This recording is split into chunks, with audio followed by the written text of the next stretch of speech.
पंजाब दे विच चोणां होईयां, चोणां तो बाद नतीजे ने जिहड़े वो आए, नतीजे भी हैरान करन देने वाले सी। ते आम आदमी पार्टी ने पूरे पंजाब भर दे विच होर पार्टियां दे जिहड़े उम्मीदवार सी उन्हां दे उत्ते झाड़ू फेर दित्ते ते वड्डे पद्धर ते जिहड़ी हैगी आ जिੱਤ हासिल करके अपनी सरकार आ जिहड़ी ਉਹ जल्द बनाउण दे विच जा ਰਿਹਾ।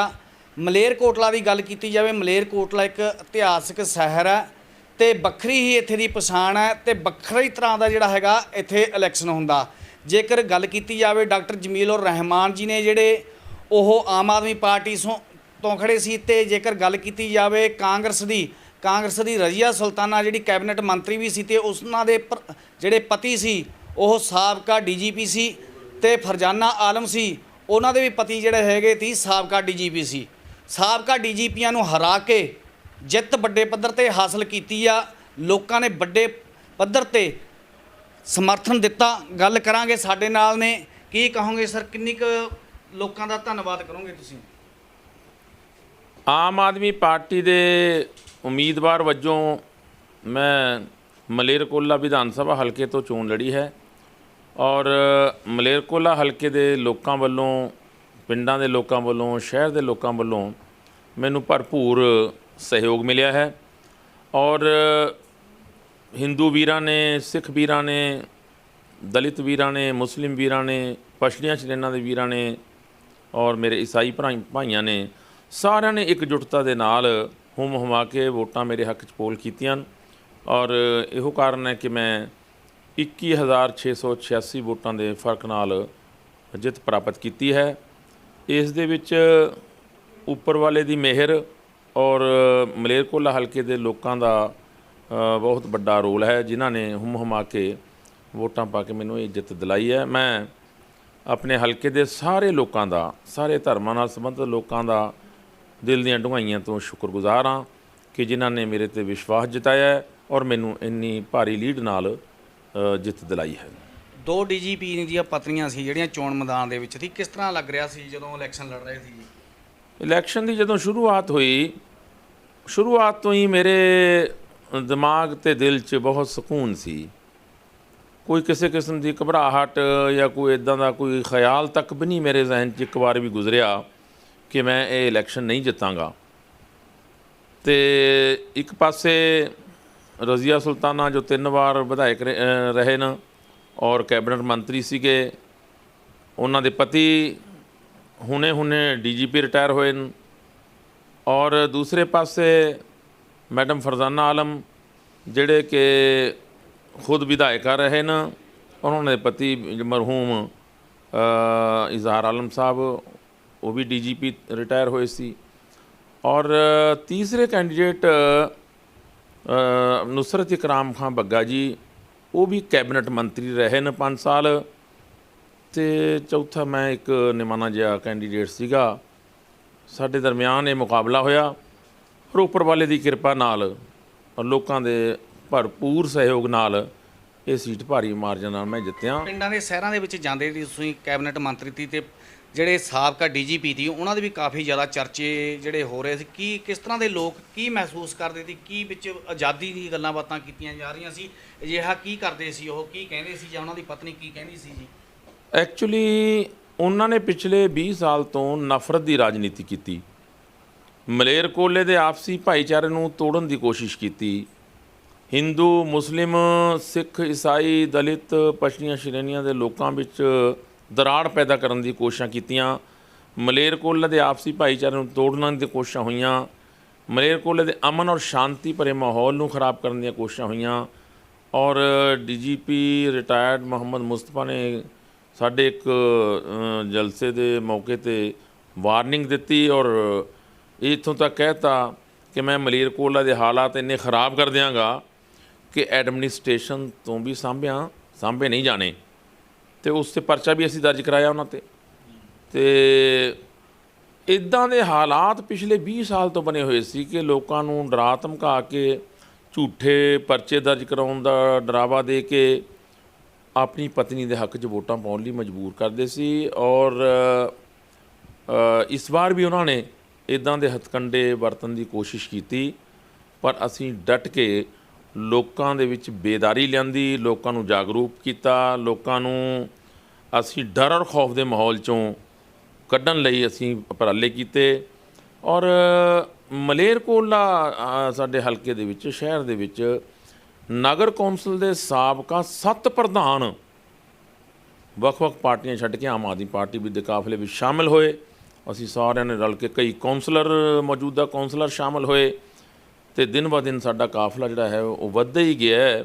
ਔਰ ਇੱਥੋਂ ਤੱਕ ਕਿ ਰਜ਼ੀਆ ਸੁਲਤਾਨਾ ਦੇ ਪੀਏ ਔਰ ਰਜ਼ੀਆ ਸੁਲਤਾਨਾ ਦੇ ਪਤੀ ਮੁਹੰਮਦ ਮੁਸਤਫਾ ਔਰ ਰਜ਼ੀਆ ਸੁਲਤਾਨਾ ਦੇ ਹੱਕ 'ਚ ਜੀਵੇ ਜੀਵੇ ਦੇ ਔਰ ਫਖਰੇ ਕੌਮ ਦੇ ਨਾਅਰੇ ਲਾਉਣ ਵਾਲੇ ਸਟੇਜ ਤੇ ਪਿਛਲੇ 21 ਸਾਲ ਤੋਂ ਉਹ ਵੀ ਉਹਨਾਂ ਨੂੰ ਛੱਡ ਕੇ ਸਾਡੇ ਕਾਫਲੇ ਵਿੱਚ ਸ਼ਾਮਿਲ ਹੋ ਗਏ। ਇੱਕ ਜਾਦੂ ਕਹਿੰਦੇ ਸੀ, ਕਹਿੰਦੇ ਟੂਣਾ ਮਾਣਾ ਕਰਤਾ, ਕੋਈ ਬਿੱਲੀਆਂ ਦੀ ਜਿਹੜੀ ਹੈਗੀ ਆ ਡੈਥ ਵੀ ਹੋਈ ਸੀ। ਕੀ ਲੱਗਦਾ ਸੀ ਕਿ ਇਸ ਤਰ੍ਹਾਂ ਕੋਈ ਹੁੰਦੀ ਹੈ ਗੱਲਬਾਤ ਹੈ? ਅਸਲ 'ਚ ਜਿਹੜਾ ਹੈਗਾ ਟੂਣਾ ਹੋ ਗਿਆ ਜੀ। ਅਸਲ 'ਚ ਮੁਹੰਮਦ ਮੁਸਤਫਾ ਜਿਹੜੇ ਰਿਟਾਇਰਡ ਡੀਜੀਪੀ ਸੀ, ਉਹ ਸਾਡੇ ਵੱਧਦੇ ਹੋਏ ਕਾਫਲੇ ਨੂੰ ਦੇਖ ਕੇ, ਲੋਕਪ੍ਰਿਯਤਾ ਨੂੰ ਦੇਖ ਕੇ, ਆਮ ਆਦਮੀ ਪਾਰਟੀ ਨਾਲ ਜੁੜੇ ਹੋਏ ਲੋਕਾਂ ਦੇ ਜੋਸ਼ੋ ਖਰੋਸ਼ ਨੂੰ ਦੇਖ ਕੇ ਔਰ ਲੋਕਾਂ ਦਾ ਆਮ ਆਦਮੀ ਪਾਰਟੀ ਵੱਲ ਨੂੰ ਖੁੱਲ੍ਹ ਕੇ ਝੁਕਾਅ ਦੇਖ ਕੇ, ਉਹ ਸਾਡੀਆਂ ਜਿਹੜੀਆਂ ਪਬਲਿਕ ਮੀਟਿੰਗਾਂ ਉਹਨਾਂ 'ਚ ਇਕੱਠ ਦੇਖ ਕੇ ਉਹ ਬੁਖਲਾ ਗਏ ਸੀ। ਬੁਖਲਾਹਟ ਦਾ ਸ਼ਿਕਾਰ ਹੋਣ ਤੋਂ ਬਾਅਦ ਉਹਨਾਂ ਨੂੰ ਹੋਰ ਕੁਝ ਸੁਝਾਈ ਨਹੀਂ ਸੀ ਦਿੰਦਾ। ਉਹ ਕਹਿੰਦੇ ਵੀ ਮੇਰੀ ਕੋਠੀ ਵਿੱਚ ਜਮੀਲੁਰ ਰਹਿਮਾਨ ਨੇ ਤਾਂਤਰਕ ਬਿਠਾ ਕੇ 4 ਕਾਲੀਆਂ ਬਿੱਲੀਆਂ ਮਰਵਾਤੀਆਂ, ਕਾਲਾ ਜਾਦੂ ਕਰਤਾ। ਉਹ ਅਸੀਂ ਕਿਹਾ ਵੀ ਅਸੀਂ ਤਾਂ ਭਰਾਵਾ 4 ਜਿਹੜੇ ਸਾਨੂੰ ਗਰੰਟੀਆਂ ਦਿੱਤੀਆਂ ਨੇ ਪੰਜਾਬ ਦੇ ਲੋਕਾਂ ਨੂੰ ਸ਼੍ਰੀ ਅਰਵਿੰਦ ਕੇਜਰੀਵਾਲ ਸਾਹਿਬ ਨੇ, ਅਸੀਂ ਤਾਂ ਉਹਨਾਂ ਮੁੱਦਿਆਂ ਦੇ ਚੋਂ ਲੜ ਰਹੇ ਹਾਂ, ਸਾਨੇ ਕਾਲੀਆਂ ਬਿੱਲੀਆਂ ਤੋਂ ਕੀ ਲੈਣਾ ਹੈਗਾ। ਪਰ ਉਹ ਲੋਕਾਂ ਨੂੰ ਮਤਲਬ ਗੁੰਮਰਾਹ ਕਰਨ ਦੀ ਕੋਸ਼ਿਸ਼ ਕਰਦਾ ਰਿਹਾ। ਔਰ ਕਦੇ ਚੋਣ ਜ਼ਾਬਤੇ ਦੇ ਦੌਰਾਨ ਵਕਫ ਬੋਰਡ ਦੀਆਂ ਪੈਨਸ਼ਨਾਂ ਵੰਡਣ ਦਾ ਕੋਸ਼ਿਸ਼ ਕੀਤੀ ਅਤੇ ਕਦੇ ਮਤਲਬ ਵੀ ਲੋਕਾਂ ਨੂੰ ਡਰਾਉਣ ਧਮਕਾਉਣ ਦੀ ਕੋਸ਼ਿਸ਼ ਕੀਤੀ। ਇੱਕ ਇੱਥੇ ਪਵਨਜੀਤ ਸਿੰਘ DSP ਮਲੇਰਕੋਟਲਾ ਸੀ, ਉਹ ਕਈ ਅਹੁਦਿਆਂ 'ਤੇ ਮੁਹੰਮਦ ਮੁਸਤਫਾ ਸਾਹਿਬ ਦੇ ਅੰਡਰ ਕੰਮ ਕਰ ਚੁੱਕੇ ਸੀ। ਇੱਥੇ 2 ਵਾਰ SHO ਰਹੇ, ਹੁਣ DSP ਸੀਗੇ ਅਤੇ ਇੱਥੇ ਵਿਆਹੇ ਹੋਏ ਨੇ ਉਹ। ਅਤੇ ਉਹਨਾਂ ਦੇ ਥਰੂ ਮੁੰਡਿਆਂ ਨੂੰ ਚੁਕਵਾ ਕੇ ਫਿਰ ਜਿਹੜੇ ਵੀ ਕੋਈ ਸਰਗਰਮੀ ਨਾਲ ਕੰਮ ਕਰਦੇ ਸੀ ਆਮ ਆਦਮੀ ਪਾਰਟੀ ਦੇ ਹੱਕ 'ਚ, ਉਹਨਾਂ ਨੂੰ ਚੁਕਵਾ ਦਿੰਦੇ ਸੀ। ਅਤੇ ਫਿਰ ਉਹ DSP ਕਹਿੰਦੇ ਸੀ ਵੀ ਇਹਨੂੰ ਛੱਡਾਂਗੇ, ਤਾਂ ਜਿਹੜੇ ਛੁਡਵਾਉਣ ਜਾਂਦੇ ਸੀ ਉਹਨਾਂ ਨੂੰ ਕਹਿੰਦੇ ਵੀ ਤਾਂ ਛੱਡਾਂਗੇ, ਪਹਿਲਾਂ ਮਲੇਰਕੋਟਲਾ ਹਾਊਸ ਜਾਓ, ਰਜ਼ੀਆ ਸੁਲਤਾਨਾ ਮੁਹੰਮਦ ਮੁਸਤਫਾ ਤੋਂ ਫੋਨ ਕਰਾਓ। ਜਦੋਂ ਉੱਥੇ ਜਾਂਦੇ ਸੀ ਉਹ ਕਹਿੰਦੇ ਸੀ ਵੀ ਮੈਡਮ ਦੇ ਹੱਕ 'ਚ 100 200 300 ਬੰਦੇ ਦੀ ਮੀਟਿੰਗ ਕਰਾਓ। ਤਾਂ ਇੱਦਾਂ ਦੇ ਹੱਥਕੰਡੇ ਵਰਤ ਕੇ, ਪੁਲਿਸ ਸ਼ਕਤੀ ਨੂੰ ਵਰਤ ਕੇ, ਲੋਕਾਂ ਨੂੰ ਡਰਾ ਧਮਕਾ ਕੇ ਕਾਂਗਰਸ ਪਾਰਟੀ ਦੇ ਉਮੀਦਵਾਰ ਰਜ਼ੀਆ ਸੁਲਤਾਨਾ ਦੇ ਹੱਕ 'ਚ ਵੋਟਾਂ ਪਵਾਉਣ ਦੀਆਂ ਕੋਸ਼ਿਸ਼ਾਂ ਕੀਤੀਆਂ ਜਾਂਦੀਆਂ ਰਹੀਆਂ। ਅਸੀਂ ਉਸ ਆਫੀਸਰ ਦੀ ਕੰਪਲੇਂਟ ਇਲੈਕਸ਼ਨ ਕਮਿਸ਼ਨ ਕੋਲ ਕੀਤੀ ਔਰ ਇਲੈਕਸ਼ਨ ਕਮਿਸ਼ਨ ਦੇ ਧੰਨਵਾਦੀ ਅਸੀਂ, ਉਹਨਾਂ ਨੇ ਉਹਨਾਂ ਦਾ ਤਬਾਦਲਾ ਕਰਤਾ। ਬਿਲਕੁਲ। ਹੁਣ ਜੇਕਰ ਗੱਲ ਕੀਤੀ ਜਾਵੇ, ਚੋਣ ਜ਼ਾਬਤਾ ਸੀ, ਕਾਫੀ ਜ਼ਿਆਦਾ ਜਿਹੜੇ ਹੈਗੇ ਵਿਕਾਸ ਦੀ ਉਹ ਕੀਤੇ ਗਏ, ਭਾਵੇਂ ਕਿ ਸੜਕਾਂ ਬਣਾਈਆਂ ਗਈਆਂ, ਸੜਕਾਂ ਬਣਾਉਣ ਸਾਰੇ ਜਿਹੜੀਆਂ ਟੁੱਟ ਗਈਆਂ। ਕੀ ਲੱਗਦਾ ਵੀ ਇਸ ਤਰ੍ਹਾਂ ਦਾ ਜਿਹੜਾ ਹੈਗਾ ਵੀ ਕੋਈ ਜਾਂਚ ਵਗੈਰਾ ਹੋਣੀ ਚਾਹੀਦੀ ਹੈ ਜੀ? ਨਹੀਂ, ਇਹਦੇ 'ਚ ਤਾਂ ਵੱਡੇ ਪੱਧਰ 'ਤੇ ਜੀ ਘਪਲੇ ਹੋਏ ਨਾ। ਮਿਊਨਸਿਪੈਲਿਟੀ ਨੂੰ ਲੁੱਟਿਆ ਗਿਆ, ਵਕਫ ਬੋਰਡ ਨੂੰ ਲੁੱਟਿਆ ਗਿਆ। ਜਿਹੜੇ ਮਹਿਕਮਿਆਂ ਦੀ ਰਜ਼ੀਆ ਸੁਲਤਾਨਾ ਮਤਲਬ ਮੰਤਰੀ ਰਹੀ, ਉਹ ਸਾਰੇ ਮਹਿਕਮਿਆਂ 'ਚ ਵੱਡੇ ਪੱਧਰ 'ਤੇ ਘਪਲੇ ਹੋਏ, ਲੁੱਟ ਖਸੁੱਟ ਹੋਈ ਹੈ। ਆਹ ਪੁਲ ਤੁਹਾਡੇ ਸਾਹਮਣੇ ਹੈ, PWD ਦੀ ਮੰਤਰੀ ਰਹੀ, ਪੁਲ ਬਣਿਆ ਅਤੇ ਉਹ 6-7 ਮਹੀਨਿਆਂ ਬਾਅਦ ਪੁਲ ਜਿਹੜਾ ਹੈਗਾ ਉਹ ਤਿੜ ਗਿਆ, ਉਹ ਡਿੱਗਣ ਕਿਨਾਰੇ ਹੈ। ਉਸ ਨੂੰ ਸਪੋਰਟਾਂ ਦੇ ਕੇ, ਥੰਮੀਆਂ ਜਿਹਨੂੰ ਪੰਜਾਬੀ 'ਚ ਆਪਾਂ ਕਹਿੰਦੇ, ਉਹ ਦੇ ਕੇ ਉਸ ਨੂੰ ਡਿੱਗਣ ਤੋਂ ਰੋਕਿਆ ਹੋਇਆ ਹੈ। ਔਰ ਇਹ ਤੋਂ ਸਾਫ਼ ਜ਼ਾਹਰ ਹੈ ਵੀ ਇਹਦੇ 'ਚ ਵੱਡੇ ਪੱਧਰ 'ਤੇ ਪੈਸਾ ਜਿਹੜਾ ਹੈਗਾ ਉਹ ਖਾਧਾ ਗਿਆ ਹੈ।